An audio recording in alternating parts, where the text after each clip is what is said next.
What's up, everyone? Coming off of a solid 4-2 Sunday, we are back with 6 NCAA basketball picks for Monday, February 26th. We post daily NCAA basketball videos, so hit that like button to keep these picks coming and subscribe so you don't miss our daily uploads. These videos are sponsored by StumpTheSpread.com, where you can get all of our best picks and predictions on every major sport. While you are here, don't forget to comment below with any questions, opinions, or bets on today's college basketball slate. I read and respond to every single comment. Let's dive into our first game of the day, Miami at number 10 North Carolina. The Hurricanes come into this game fresh off a tough loss at home to Georgia Tech and riding a 6-game losing streak. The tournament is looking like something they won't be seeing this season. Miami did have a chance to upset UNC earlier this year, but eventually lost by 3 and haven't gotten back on track since. This team doesn't play enough defense or rebound well enough to compete with the best teams in the ACC and have consistently struggled during conference play over the course of this season. This team has had its ups and its downs. They had some very solid showings earlier in the season, but that just hasn't translated into actual wins here late in the year. North Carolina just came through for us with a big win playing at Virginia and currently sit atop the ACC.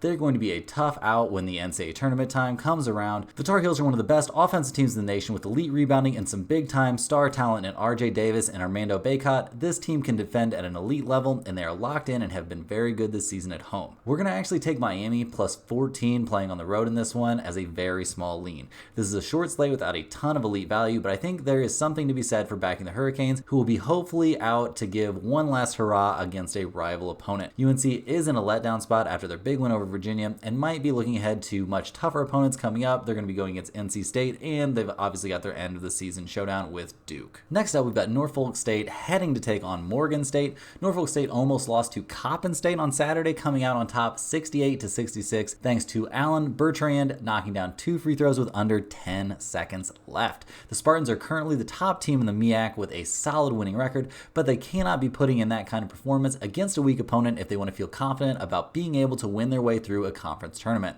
The squad is solid defensively and normally don't struggle scoring the ball like they did a couple of days ago. Sometimes surviving a scare is a great way to ratchet up the effort level.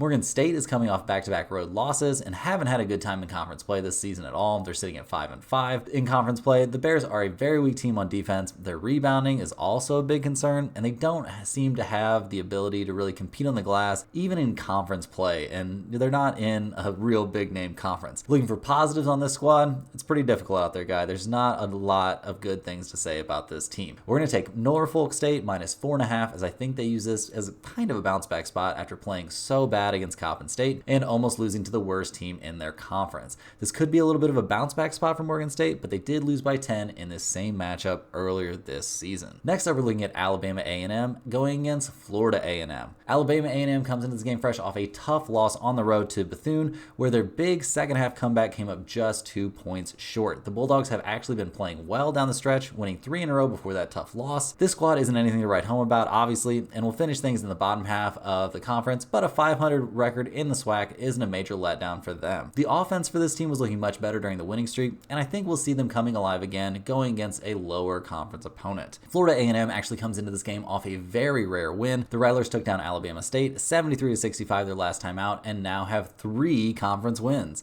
This team is not good. Their defense is terrible and they can't compete on the boards. There are no big time scorers on this squad or really any scorers at all, and earlier this season they lost in a blowout against this opponent, just like they have in the majority of their conference games. We're going to take Alabama A&M minus 1.5 playing on the road in this one. The Bulldogs are in a bounce back spot, and going 8-8 against the spread when you played at teams like Auburn early in the season is no mean feat. Florida A&M isn't going to play well coming off a win, and they really never play well anyways. Next up, we got McNeese headed to Lamar. McNeese just got the win over Incarnate Word, but when you're going up against a team that has only 3 conference wins, the result is kind of a foregone conclusion. The Cowboys are clearly the top team in the Southland, and they don't have anything to worry about in terms of walking away with the regular season crown. This team has been putting up good numbers going against primarily weak opponents, but their rebounding can come and go a little bit, and their success is mostly determined by Wells, who is the entire engine behind their offense with his 17 points and 5 assists per game. Lamar just took a tough loss at home to one of the better teams in the conference in Texas A&M Corpus Christi. Now they've got to bounce back to keep themselves in the top half of the conference standings.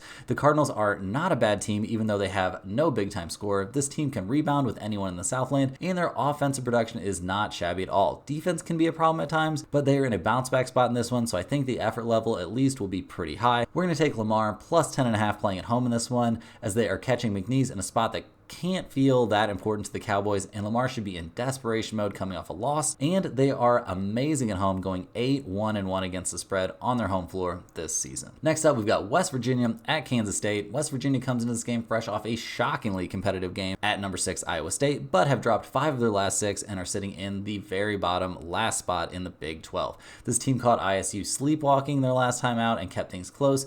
Not something I saw coming in a borderline rivalry game. The Mountaineers struggle to produce offense. They're a terrible rebounding team, and their defense, which has historically been very good, has fallen off a cliff this season. Kansas State is in a letdown spot in this one, fresh off a solid home win over number 25 BYU, and while that win looks good on paper, we know that BYU is one of the worst teams in the NCAA against the spread when they're playing on the road.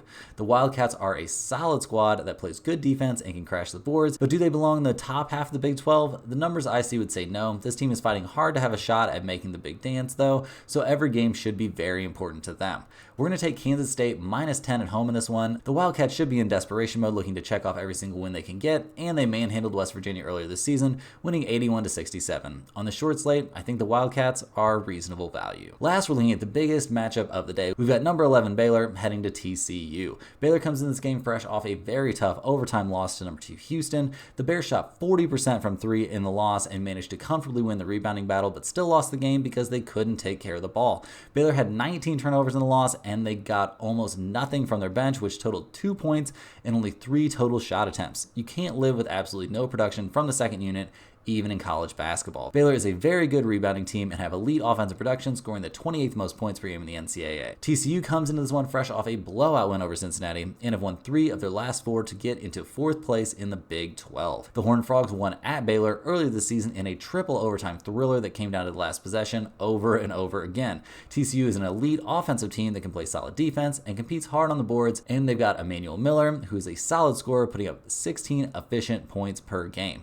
We're going to take TCU -2.5 at home in this one, where they are a very solid 9-5 against the spread. I think we will see the fatigue set in for Baylor a little bit, and playing in a hostile environment and only being able to really rely on 5 players total is not a recipe for sustained success in games that are played very close together. That's all of our games for today. Thank you for watching, and don't forget to comment below with any questions or comments about these picks or today's slate. Click the link in the description to check out SnubTheSpread.com to see all of our top plays. Hit that thumbs up button and subscribe to the channel if you're enjoying these videos. We'll see you guys tomorrow for some more NCAA basketball action.